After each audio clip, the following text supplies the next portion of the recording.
Book shelf talk channel की आज की इस विशेष चर्चा में सुनने वालों का बहुत बहुत स्वागत है। आज जिस विषय की गहराई में उतरा जा रहा है वो कोई सामान्य विषय नहीं है। बिल्कुल नहीं। आज जेम्स क्लियर की बेहद मशहूर किताब एटॉमिक हैबिट्स के नोट्स और स्रोतों का पूरा कच्चा चिट्टा खोला जाएगा। हाँ, और इस पूरी गहन चर्चा का एक ही मुख्य मिशन है, ये समझना कि कैसे बहुत छोटी छोटी लगभग न दिखाई देने वाली आदतें किसी भी इंसान का पूरा भविष्य तय कर सकती हैं। देखिए, जनवरी के महीने को ही देख लीजिए। नए साल की शुरुआत में हर तरफ एक गजब का उत्साह देखने को मिलता है। अरे हाँ, कोई वजन कम करने की ठानता है, कोई नई भाषा सीखने की, तो कोई सोचता है कि रोज सुबह 5 बजे उठना ही है। लेकिन गौर करने वाली बात यह है कि जैसे जैसे फरवरी का महीना करीब आता है वो सारा जोश, वो सारी प्रेरणा अचानक से गायब क्यों हो जाती है। मैं भी अक्सर यही सोचती थी। बदलाव की इच्छा तो सच्ची होती है, लेकिन पुरानी दिनचर्या का गुरुत्वाकर्षण इतना मजबूत होता है कि इंसान वापस उसी पुरानी स्थिति में खिंच जाता है। और फिर लोग अक्सर खुद को कोसने लगते हैं कि शायद उनके अंदर ही इच्छा शक्ति या विल पावर की कमी है। और यहीं पर सबसे बड़ी गलतफहमी पैदा होती है। असल में समस्या इच्छा शक्ति की कमी नहीं है, बल्कि समस्या उस सिस्टम में है जिसका लोग इस्तेमाल कर रहे हैं। एकदम सही बात है। आज की ये चर्चा सूचनाओं के उस भारी बोझ से बचाते हुए सीधे उन व्यवहारिक तरीकों की ओर ले जाएगी जो असल जिंदगी में वास्तव में काम करते हैं। जेम्स क्लियर का पूरा नजरिया इसी बात पर टिका है कि जीवन में कुछ बड़ा हासिल करने के लिए कोई बहुत बड़ा और जादुई कदम उठाने की जरूरत नहीं है। बिल्कुल। उन्होंने एटॉमिक शब्द का जो इस्तेमाल किया है वो बहुत सटीक है। मतलब एक परमाणु इतना छोटा होता है कि उसे खुली आंखों से देखा भी नहीं जा सकता, लेकिन विज्ञान बताता है कि उस छोटे से कण के अंदर कितनी अपार ऊर्जा छिपी होती है। अक्सर समाज में रातों रात सफल होने का एक बड़ा भ्रम फैला हुआ है। ऐसा लगता है जैसे एक दिन में 3 घंटे लगातार जिम कर लेने से शरीर अचानक फिट हो जाएगा। हाँ, या परीक्षा से ठीक एक रात पहले 10 घंटे पढ़ लेने से कोई टॉप कर लेगा। और रातों रात मिलने वाली सफलता असल में एक बहुत बड़ा मिथक है। जेम्स क्लियर इसे 1% रूल यानी 1% के नियम से समझाते हैं, और इसका गणित वाकई चौंकाने वाला है। मतलब अगर कोई व्यक्ति हर दिन खुद को कल के मुकाबले सिर्फ 1% बेहतर बनाता है, हाँ, तो सुनने में ये कोई बड़ा बदलाव नहीं लगता, लेकिन चक्रवृद्धि या कंपाउंडिंग के गणित के हिसाब से साल के अंत तक वो व्यक्ति अपने शुरुआती स्तर से 37 गुना ज्यादा बेहतर हो जाता है। 37 गुना, ये सच में बहुत बड़ा नंबर है। वहीं दूसरी तरफ अगर कोई हर दिन 1% की गिरावट दर्ज करता है, ओह जैसे आज थोड़ा आलस कर लिया, कल थोड़ी जंक फूड खा ली, तो साल भर में उसका स्तर गिरकर लगभग 0 के करीब पहुंच जाता है। बिल्कुल। छोटी सी चूक या छोटा सा सुधार उस वक्त मायने नहीं रखता, लेकिन समय के साथ यही चीजें एक बहुत बड़ा फासला तय कर देती हैं। ये 1% वाला गणित सुनने में तो बहुत तार्किक लगता है, लेकिन क्या असल जिंदगी में ऐसा सच में होता है? होता है ना। इसे साबित करने के लिए ब्रिटिश साइकिलिंग टीम का जो उदाहरण दिया गया है वो किसी फिल्मी कहानी से कम नहीं है। हाँ, सन 2003 से पहले इस टीम का इतिहास इतना खराब था कि पिछले 100 सालों में उन्होंने ओलंपिक में सिर्फ 1 गोल्ड मेडल जीता था। हालत तो यहाँ तक पहुँच गई थी कि यूरोप की बड़ी साइकिल निर्माता कंपनियों ने उन्हें अपनी साइकिलें बेचने तक से साफ मना कर दिया था। शायद कंपनियों को डर था कि अगर ये फ्लॉप टीम उनकी साइकिल चलाएगी तो उनके ब्रांड की बदनामी होगी। वो टीम सच में निराशा के सबसे निचले स्तर पर थी, लेकिन फिर 2003 में डेव ब्रेल्सफोर्ड नाम के नए कोच ने कार्यभार संभाला। और मजे की बात यह है कि उन्होंने आते ही कोई बहुत बड़ी और क्रांतिकारी घोषणा नहीं की। उनकी रणनीति का नाम था एग्रीगेशन ऑफ मार्जिनल गेन्स, यानी बहुत छोटे छोटे मामूली फायदों को एक साथ जोड़ना। जैसे उन्होंने साइकिल की सीट को थोड़ा और आरामदायक बनाया ताकि खिलाड़ियों को थकान कम हो। उन्होंने टायर्स पर अल्कोहल रगड़ना शुरू किया ताकि ट्रैक पर रबर की पकड़ बेहतर हो सके। और तो और उन्होंने सर्जनों को बुलाकर खिलाड़ियों को हाथ धोने का सही तरीका भी सिखाया, यहाँ तक कि वे जहाँ भी जाते खिलाड़ियों के लिए उनके खुद के गद्दे और तकिए साथ लेके चलते थे। रुकिए, ये हिस्सा सच में थोड़ा अजीब लगता है। कोई भी बाहरी इंसान जब ये देखेगा तो वो यही सोचेगा कि हाथ धोने के तरीके या तकिए का ओलंपिक रेस जीतने से क्या लेना देना। सतही तौर पर देखने पर यही लगता है कि साइकिलिंग ट्रैक पर तो पैरों की ताकत काम आती है। बिल्कुल। लेकिन कोच ब्रेल्सफोर्ड का नजरिया अलग था। हाथ धोने का सही तरीका इसलिए सिखाया गया ताकि खिलाड़ी कम बीमार पड़ें और उनकी ट्रेनिंग का एक भी दिन बर्बाद ना हो। अपना तकिया इसलिए दिया गया ताकि नींद गहरी हो और शरीर की रिकवरी 100% हो। जब इन सैकड़ों छोटे छोटे या कह लें कि एटॉमिक बदलावों को एक साथ मिलाया गया तो नतीजा सच में हैरान करने वाला था। अगले ही 10 सालों के भीतर उसी ब्रिटिश साइकिलिंग टीम ने ओलंपिक में 60% गोल्ड मेडल अपने नाम कर लिए। इसका सीधा सा निष्कर्ष ये निकलता है कि किसी भी लक्ष्य को पाने के लिए इंटेंसिटी यानी एकाएक लगाई गई बहुत अधिक ताकत से कहीं ज्यादा कंसिस्टेंसी यानी निरंतरता जरूरी है। एकदम सही। लेकिन अगर निरंतरता इतनी ही चमत्कारी है तो एक बड़ा सवाल ये उठता है कि लोग कुछ ही दिनों में हार क्यों मान लेते हैं। इसे समझने के लिए किताब में दिए गए बर्फ के एक टुकड़े का उदाहरण लेते हैं। हाँ, कल्पना कीजिए कि कोई एक बहुत ही ठंडे कमरे में बैठा है जहाँ का तापमान -4 डिग्री है। सामने मेज पर बर्फ का एक टुकड़ा रखा है। अब कमरे का तापमान -4 से -3 होता है, बर्फ नहीं पिघलती। तापमान -2 होता है, -1 होता है, फिर भी बर्फ वैसी की वैसी जमी रहती है। उस इंसान को लग सकता है कि उसके सारे प्रयास बेकार जा रहे हैं। लेकिन जैसे ही तापमान 0 से 1 डिग्री पर पहुंचता है, बर्फ पिघलना शुरू हो जाती है। बाहर से देखने वाले को लगता है कि ये अचानक हुआ है, लेकिन असल में ये उन पिछले सभी बदलावों का संचित परिणाम था जो पहले दिखाई नहीं दे रहे थे। बर्फ का ये उदाहरण मानव मनोविज्ञान को बहुत गहराई से समझाता है। जेम्स क्लियर इसे छुपी हुई संभावनाओं का पठार या प्लेटो ऑफ लेटेंट पोटेंशियल कहते हैं। मतलब जब कोई व्यक्ति जिम जाना शुरू करता है या नया काम सीखना शुरू करता है तो शुरुआती हफ्तों या महीनों में उसे कोई खास परिणाम नजर नहीं आता। शरीर में कोई बदलाव नहीं दिखता। इसी दौर को निराशा की घाटी या वैली ऑफ डिसअपॉइंटमेंट कहा जाता है। अक्सर लोग इसी घाटी में आकर प्रयास करना छोड़ देते हैं।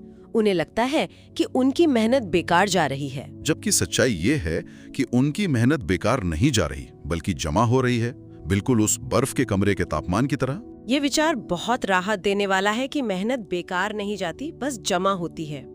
लेकिन एक और बात जो अक्सर लोगों को भ्रम में डालती है वो है लक्ष्यों के पीछे भागने की आदत। समाज हमेशा कहता है कि बड़े लक्ष्य बनाओ, लेकिन अगर ध्यान दिया जाए तो ओलंपिक में दौड़ने वाले हर खिलाड़ी का लक्ष्य गोल्ड मेडल जीतना ही होता है। ऐसा तो है नहीं कि हारने वाला खिलाड़ी सिल्वर या ब्रॉन्ज मेडल का लक्ष्य लेकर दौड़ा था। जब हारने वाले और जीतने वाले दोनों का लक्ष्य एकदम समान होता है तो फिर असल में जीत तय कौन करता है? यही तो सवाल है। ये एक बहुत ही पैनी नजर वाली बात है और किताब का जवाब बहुत स्पष्ट है। फर्क सिस्टम का है। लक्ष्य सिर्फ एक दिशा निर्धारित करते हैं, लेकिन सिस्टम वो वाहन है जो उस मंजिल तक पहुंचाता है। उदाहरण के लिए मान लीजिए किसी इंसान का कमरा बहुत गंदा है। उसने एक लक्ष्य बनाया कि आज उसे अपना कमरा साफ करना है। उसने अपनी पूरी ऊर्जा लगाई, मोटिवेशनल गाने सुने और कमरा चकाचक कर दिया। लक्ष्य पूरा हो गया। लेकिन अगर उस व्यक्ति की रोजमर्रा की आदतें गंदी हैं, सामान इधर उधर फेंकने का उसका एक अदृश्य सिस्टम बना हुआ है, तो 3 दिन बाद वो कमरा फिर से वैसा ही गंदा हो जाएगा।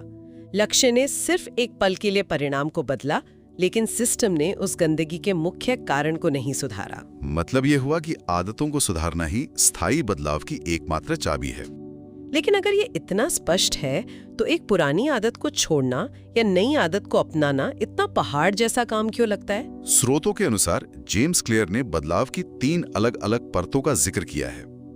परिणाम यानी आउटकम्स, प्रक्रिया यानी प्रोसेस और सबसे गहरी परत पहचान यानी आइडेंटिटी। ये पहचान वाली बात थोड़ी मनोवैज्ञानिक लगती है। ये बदलाव का सबसे महत्वपूर्ण हिस्सा ही है। अक्सर लोग सबसे बाहरी परत यानी सिर्फ परिणामों पर ध्यान केंद्रित करते हैं। इसे सिगरेट छोड़ने का प्रयास कर रहे 2 लोगों के उदाहरण से बहुत अच्छे से समझा जा सकता है। हाँ, किसी ने उन दोनों को सिगरेट पेश की।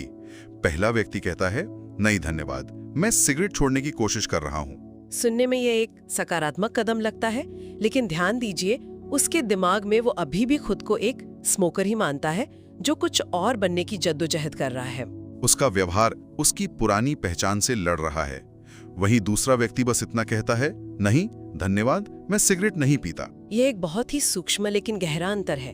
दूसरे व्यक्ति ने अपने परिणाम या प्रक्रिया की कोई बात नहीं की, उसने सीधा अपनी पहचान ही नकार दी। उसने ये साबित कर दिया कि वो अब वो इंसान ही नहीं रहा जो सिगरेट पीता है। बदलाव की सबसे गहरी परत इंसान की पहचान ही होती है। कोई भी अच्छी आदत तभी स्थायी हो सकती है जब कोई खुद को उस इंसान के रूप में देखना शुरू कर दे जो वो बनना चाहता है। अगर रोज किताब पढ़नी है तो खुद को एक पढ़ाकू मानना होगा।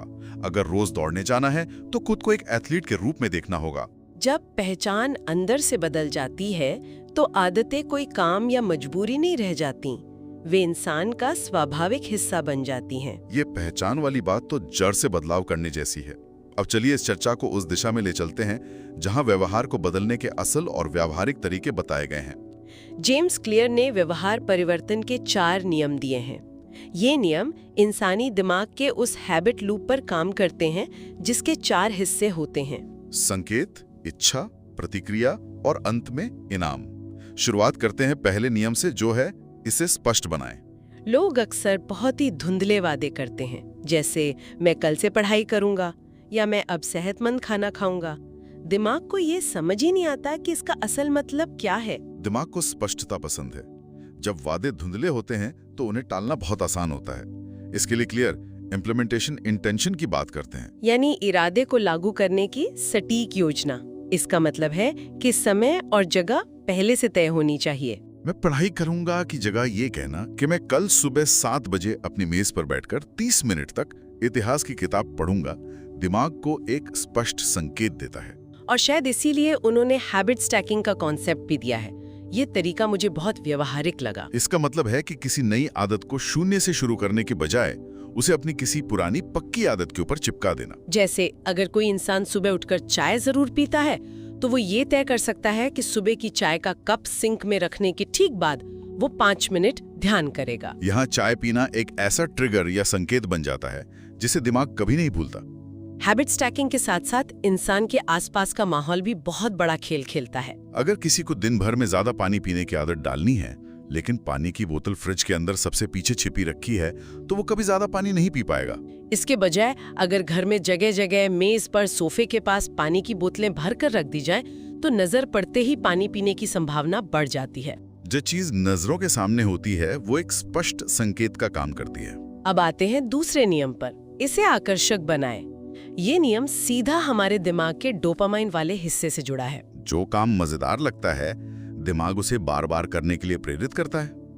लेकिन समस्या ये है कि जंक फूड खाने या सोशल मीडिया चलाने में तो बहुत डोपामाइन मिलता है, पर सुबह उठ के दौड़ने में शुरू में कोई मजा नहीं आता। तो फिर एक उबाऊ सी लगने वाली अच्छी आदत को आकर्षक कैसे बनाया जा सकता है? इसके लिए किताब में टेम्पटेशन बंडलिंग नाम की एक बहुत ही चतुर रणनीति बताई गई है। इसमें एक ऐसे काम को जिसे इंसान करना चाहता है, उस काम के साथ जोड़ दिया जाता है जिसे उसे करना चाहिए। मान लीजिए किसी को जिम में पसीना बहाना बिल्कुल पसंद नहीं है, लेकिन उसे क्राइम थ्रिलर पॉडकास्ट या अपने पसंदीदा गाने सुनना बहुत पसंद है। तो वो अपने लिए एक कड़ा नियम बना सकता है कि वो पॉडकास्ट या गाने सिर्फ और सिर्फ तभी सुनेगा जब वो जिम में ट्रेडमिल पर दौड़ रहा होगा।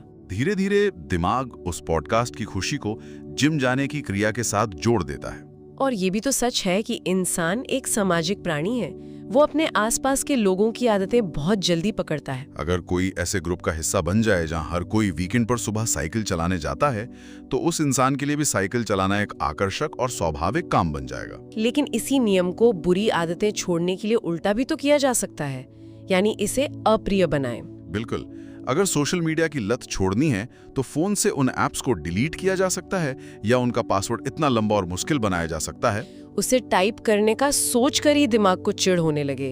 जब कोई काम दिमाग के लिए अप्रिय या कष्टदायक हो जाता है तो वो उसे करने से कतराने लगता है। अब तीसरे नियम की बात करते हैं, जो शायद आज की इस भागदौड़ भरी जिंदगी में सबसे जरूरी है। इसे आसान बनाएं। लोग अक्सर पहले ही दिन पूरा पहाड़ तोड़ने के जोश में रहते हैं। जेम्स क्लियर का 2 मिनट का नियम यहाँ बहुत काम आता है। ये नियम कहता है कि नई आदत शुरू करने में 2 मिनट से ज्यादा का समय नहीं लगना चाहिए। अगर लक्ष्य 5 किलोमीटर दौड़ने का है तो शुरुआत में सिर्फ जूते पहनने और दरवाजे तक जाने का लक्ष्य होना चाहिए। ये सुनने में थोड़ा मजाकिया लगता है कि कोई सिर्फ जूते पहनने के लिए क्यों उठेगा। ये मजाकिया लग सकता है, लेकिन इसके पीछे बहुत गहरा विज्ञान है। कोई भी आदत तब तक बेहतर नहीं की जा सकती जब तक वो स्थापित ना हो जाए। 2 मिनट का नियम उस शुरुआती झिझक को खत्म करता है। सबसे मुश्किल काम किसी काम की शुरुआत करना ही होता है। एक बार जब कोई जूते पहनकर दरवाजे से बाहर निकल जाता है तो इस बात की बहुत अधिक संभावना होती है कि वो कम से कम 10 मिनट तो दौड़ ही लेगा। इसी में एक और तरीका है घर्षण को कम करना। इंसान का दिमाग स्वभाव से थोड़ा आलसी होता है। वो वही काम करता है जिसमें सबसे कम ऊर्जा खर्च होती हो। अगर सुबह जिम जाना है तो रात में ही जिम के कपड़े, पानी की बोतल और जूते बिस्तर के ठीक पास निकाल कर रख लेने चाहिए। इससे सुबह उठकर सोचने या कपड़े ढूंढने का जो घर्षण है वो खत्म हो जाता है। और वहीं अगर रात में देर तक टीवी देखने की बुरी आदत छोड़नी है तो टीवी के रिमोट की बैटरी निकालकर उसे किसी दूसरे कमरे में किसी दराज के अंदर छिपा देना चाहिए। आलस की वजह से इंसान दोबारा बैटरी लाने नहीं जाएगा और वो बुरी आदत से बच जाएगा। घर्षण का ये इस्तेमाल सच में बहुत कारगर है। और अब आते हैं व्यवहार परिवर्तन के चौथे और आखिरी नियम पर, इसे संतोषजनक बनाएं। मानव मस्तिष्क का विकास इस तरह से हुआ है कि उसे तुरंत मिलने वाला इनाम ज्यादा पसंद आता है। अगर कोई व्यक्ति एक मीठा समोसा खाता है तो उसे तुरंत स्वाद और एक खुशी का एहसास मिलता है, लेकिन अगर वही व्यक्ति आज जिम जाता है तो उसका शरीर अगले ही दिन मस्कुलर नहीं बन जाएगा। उसका परिणाम 6 महीने बाद दिखेगा। इसीलिए अच्छी आदतों को टिकाए रखने के लिए उनमें किसी न किसी तरह की तुरंत संतुष्टि जोड़ना बहुत जरूरी है। तुरंत संतुष्टि के लिए ही शायद हैबिट ट्रैकर जैसे उपकरणों का सुझाव दिया जाता है। जब कोई इंसान दीवार पर टंगे एक बड़े से कैलेंडर पर रोज अपनी एक आदत पूरी करने के बाद लाल रंग से एक बड़ा सा क्रॉस लगाता है तो वो दृश्य अपने आप में एक इनाम जैसा महसूस होता है। लगातार 5 दिन क्रॉस लगाने के बाद एक चेन बन जाती है और फिर इंसान का दिमाग उस चेन या लकीर को टूटते हुए नहीं देखना चाहता। लेकिन जेम्स क्लियर यहाँ एक बहुत ही सख्त चेतावनी भी देते हैं, कभी भी 2 बार मिस न करें, यानी नेवर मिस ट्वाइस। ये नेवर मिस ट्वाइस वाला नियम इस पूरी किताब के सबसे शक्तिशाली विचारों में से एक है। इंसान कोई मशीन तो है नहीं, इसलिए किसी आपात स्थिति, थकान या बीमारी की वजह से अगर एक दिन कोई आदत छूट जाती है तो वो एक सामान्य मानवीय गलती है। लेकिन अगर लगातार दूसरे दिन भी वही आदत छूट जाती है तो इसका मतलब है कि एक नई बुरी आदत की शुरुआत हो चुकी है। पहली चूक एक घटना है, लेकिन दूसरी चूक एक पैटर्न बन जाती है। ये सच में सतर्क करने वाली बात है। लेकिन जब इंसान एक ही आदत को महीनों तक लगातार करता है, जब वो एक रूटीन बन जाती है, तब क्या होता है? एक समय आता है जब शुरुआती जोश पूरी तरह खत्म हो जाता है। सफलता के रास्ते में असल रुकावट असफलता नहीं होती, बल्कि बोरियत होती है। रोज एक ही काम करने से मन ऊबने लगता है। और यहीं पर मनोवैज्ञानिक गोल्डीलॉक्स नियम सामने आता है।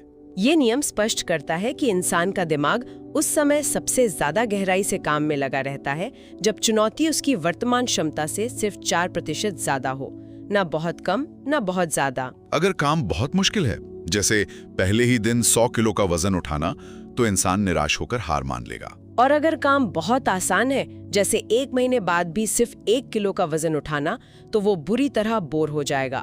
काम का स्तर एकदम सही संतुलन में होना चाहिए। लेकिन जब चुनौती और सफलता की बात आती है तो क्या टैलेंट का कोई रोल नहीं होता? अगर कोई इंसान स्वाभाविक रूप से 5 फुट का है तो उसके लिए बास्केटबॉल के खेल में टॉप पर जाना बहुत मुश्किल होगा, चाहे वो दुनिया की सबसे बेहतरीन आदतें ही क्यों न पाले। नहीं किया जा सकता।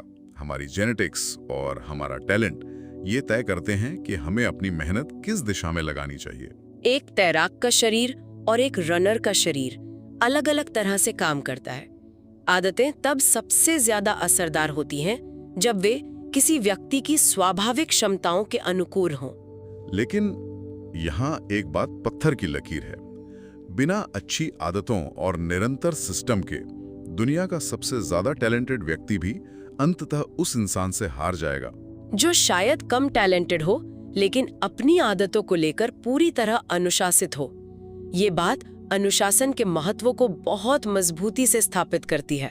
चर्चा को समेटने से पहले एक आखिरी और बहुत जरूरी बात जो अक्सर लोग पूरी तरह भूल जाते हैं, अपनी आदतों का समय समय पर रिव्यू या ऑडिट करना। सिर्फ अच्छी आदतें बना लेना ही काफी नहीं है। हर 6 महीने या साल भर में ये जांचना भी जरूरी है कि क्या वे आदतें अभी भी सही दिशा में ले जा रही हैं या नहीं। इसे एक हवाई जहाज की यात्रा के नजरिए से देखा जा सकता है। एक हवाई जहाज जब उड़ान भरता है तो हवाओं के दबाव और मौसम के बदलाव के कारण उसे रास्ते भर अपनी दिशा में छोटे छोटे बदलाव करने पड़ते हैं ताकि वह अपने सही मंजिल पर पहुंच सके। वह एक ही सीध में नहीं उड़ सकता। इसी तरह इंसान को भी अपनी आदतों की समीक्षा करनी चाहिए। कभी कभी बहुत अच्छी और पुरानी सफल आदतें भी समय के साथ बेड़ियां बन सकती हैं अगर बदलते लक्ष्यों के हिसाब से उनका समय समय पर ऑडिट ना किया जाए। तो इस पूरी गहन चर्चा का निचोड़ यही है कि सफलता कोई एक दिन हासिल की जाने वाली मंजिल नहीं है, बल्कि ये जीवन भर चलने वाला एक अंतहीन सफर है। आज कोई भी व्यक्ति जिस भी स्थिति में है वो उसकी कल की आदतों का ही संचित नतीजा है। भविष्य में क्या होगा यह आज की आदतों पर निर्भर करता है। कोई बड़ा और जादुई चमत्कार करने की जरूरत नहीं है, बस अपने सिस्टम को सुधारने और 1% बेहतर होने की जरूरत है। एकदम सही। अगर किसी को आज की इस चर्चा से कुछ नया नजरिया मिला है तो बुक शेल्फ टॉक चैनल के इस ऑडियो को लाइक किया जा सकता है।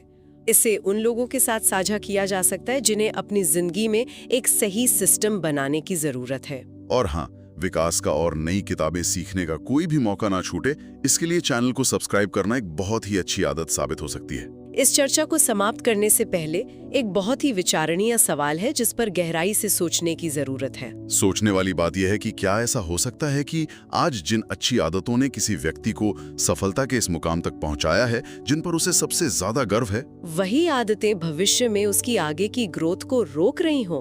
क्या किसी ने हाल ही में अपनी सबसे पसंदीदा और सफल आदत पर यह सवाल उठाया है कि क्या वो आदत अब भी उसके नए और बड़े लक्ष्यों के लिए प्रासंगिक है? इस पर विचार जरूर होना चाहिए।